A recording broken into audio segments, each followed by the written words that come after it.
Bon, il y a quand même des choses à dire. Le Real Madrid remporte son match 3-0 face au Real Oviedo. Donc on va essayer de prendre chronologiquement le déroulé du match, à commencer par la compo. Ce que j'ai plutôt bien aimé, c'est les choix forts de Xabi Alonso, parce que là, il a décidé de faire des choix quand même qui marquent un peu, avec l'absence de Vinicius. L'absence de Vinicius dans le 11 de départ, dû peut-être à sa situation au club, par rapport peut-être à sa prolongation, mais je pense surtout que c'est son niveau. Depuis quelques temps, enfin depuis la saison dernière, Vini ne répond plus trop aux attentes. Après, on sait même pas de quoi ça découle. Sans doute peut-être du ballon d'or, sûrement de sa prolongation avec le club, sa situation qui n'est pas claire, l'entourage qui rajoute des couches derrière. C'est assez compliqué. Ce qui fait que je pense qu'il n'a pas trop la tête au foot. Et donc ça se répercute du coup sur sa façon de jouer, son inefficacité. Pardon, il est beaucoup moins efficace. Donc là, c'était quand même un choix fort de mettre Rodrigo à la place. En plus, il y a l'absence du coup de Trent Alexander-Arnold. Donc là, je ne sais pas pourquoi, mais peut-être qu'il a décidé de vouloir tenter autre chose, de voir quel système pourrait fonctionner le mieux. Bon, on n'est qu'à la deuxième journée de Liga, il peut se permettre quand même de tenter des choses. Vaut mieux qu'il tente ça tout de suite plutôt que de tenter ça lors des moments importants, lors des phases d'élimination directe en LDC par exemple, ou soit à la moitié du championnat où là, il faudra vraiment perdre le minimum de points possible. La titularisation de Rudiger, aux côtés d'Huysen. Donc c'était une charnière qui était plutôt intéressante de voir parce que Rudiger a quand même un petit peu la même façon de défendre que Militao. C'est des joueurs qui sont quand même assez directs, assez physiques et qui n'hésitent pas à montrer leur caractère. Et je trouve que l'entente avec Huysen s'est plutôt bien déroulée. Pourquoi? Parce que Huysen, pour moi, c'est la pièce maîtresse de la défense. C'est-à-dire que c'est lui qui gère le tempo, c'est par lui que doit passer la majeure partie des ballons. Parce que déjà, il a ambidex, il a les deux pieds. Et surtout, c'est la force tranquille. Ce gars-là, j'espère, touchons du bois, qu'il soit épargné par les blessures parce que vraiment, il a du ballon, il est intelligent, il est physique, pas très rapide, mais franchement, vu avec son intelligence, bah, ça colle plutôt bien avec sa façon de jouer. Donc lui, il est plutôt en point de base, ce qui permet à Rudiger, ou soit Militao, peu importe, de pouvoir un peu plus sortir plus facilement sur le porteur du ballon adverse, donc sur les attaquants. Donc c'est plutôt cohérent. Carreras, franchement, là, il marque quand même pas mal de points. Je le connaissais pas avant qu'il rejoigne le Real, je vous cache pas.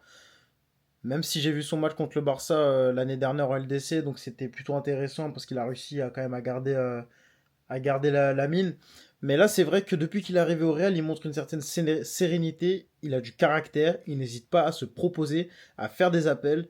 Donc ça change des latéraux qu'on avait lors des années précédentes. Parce que par exemple, Fran Garcia, j'ai rien contre lui, mais il fait de son mieux, il fait des appels, sauf que bah ça jouait pas avec lui. Là, on voit que l'équipe décide de jouer avec Carreras, ce qui fait que ça change.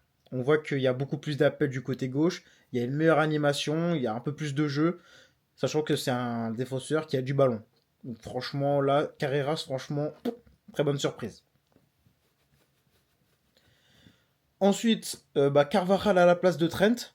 Bon, Carvajal, on le connaît, hein, on connaît son niveau, on connaît sa façon de jouer avec son expérience. Il a les petits coups de vis qu'il faut, il sait plonger quand il faut. Non, franchement, plutôt content. En plus, il revient d'une très grosse blessure, donc ça fait plutôt du bien de le voir. C'est quelqu'un qui a de l'expérience, qui peut permettre aux jeunes, du coup, d'apprendre de lui. Donc, Carvajal, pour moi, il a fait son match. Et non, franchement, c'est plutôt positif. Autre choix fort de Xabi Alonso, c'est la titularisation de Mastantuono. Donc Mastantuono, c'est un jeune de 18 ans qui arrive au Real cet été, et puis il est déjà titulaire au bout du deuxième match de Liga. Donc sans doute qui montre à l'entraînement des choses qui plaisent au coach, sûrement qui veut l'inclure un peu plus dans son système. Et puis franchement, on a vu lors de son entrée contre Osasuna que c'était pas déconnant sa façon, son entrée. Donc à voir par la suite, mais après il faut pas trop se presser. J'ai pas trop envie de me presser avec lui, j'ai envie de voir comment c'est, qu'il prenne le temps de bien s'assimiler à la façon de jouer de l'équipe, de s'acclimater également à la ville, à l'ambiance du club, etc. Mais en tout cas, on voit qu'il a pas peur. Il a pas peur de se montrer, de toucher du ballon. Il a envie de prendre confiance, c'est bien. C'est bien parce que là, c'est un jeune qui a besoin de prouver. Et surtout dans le plus grand club du monde, il a besoin de toucher du ballon pour pouvoir se montrer un petit peu. Donc le fait qu'il soit mis avant, enfin qu'il soit mis en avant par rapport à d'autres, c'est quand même un choix fort. Donc comme je le disais, Massantuno, il a du ballon, il faut pas se presser. Il faut pas se presser, laissons le temps au temps, on va le laisser progresser tranquillement, et puis voilà. Sinon, dans l'ensemble, une bonne première mi-temps du Real, on a vu pas mal de circuits de jeu avec Arda, milieu de terrain, avec Chouameni et Valverde. Donc c'était intéressant, même si je trouve que Valverde et Chouameni, c'est un peu trop. Enfin, je n'arrive pas trop à les imaginer vraiment ensemble, par exemple lorsqu'il y aura une grosse adversité, parce que je trouve que c'est trop rigide. Il manque un peu de vraiment de la maîtrise du ballon. Ils ont leur technique, c'est assez limité. Bon, à voir. Là contre Oviedo, c'est passé, mais à voir. On l'a déjà vu l'année dernière, c'était quand même assez compliqué. Donc là, peut-être qu'avec le nouveau coach, nouveau système, l'équipe va mieux fonctionner. Donc là, peut-être que ça va mieux fonctionner entre les deux. Mais en tout cas, je reste quand même sceptique. Dans l'ensemble, le Real a fait une très bonne première mi-temps. Moi, j'ai beaucoup apprécié. Mbappé qui marque un doublé.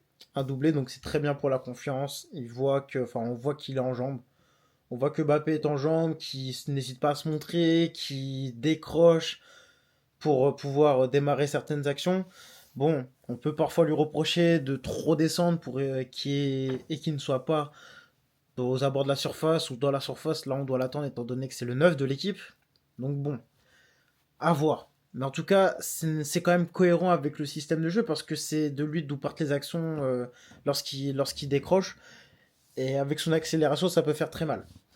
Bon, mis à part ça, en deuxième période, j'ai trouvé que le Real était un peu plus dans le flottement, il y avait un peu moins de maîtrise, donc c'est quand même assez dommage. Mais bon, là le taf est fait, le Real a gagné 3-0. Oviedo, franchement, je suis assez surpris de cette équipe, hein. Je m'attendais pas à ce qu'ils jouent au ballon. Parce que c'est une équipe qui est promue, je pensais qu'ils allaient jouer le bus.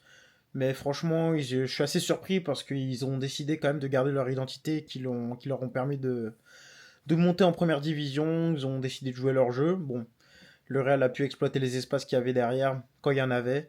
Mais sinon, ils ont quand même bien tenu. Ils ont quand même bien tenu parce que les deux derniers buts viennent dans les 10 dernières minutes. Donc, non, franchement, Mbappé, il met un doublé.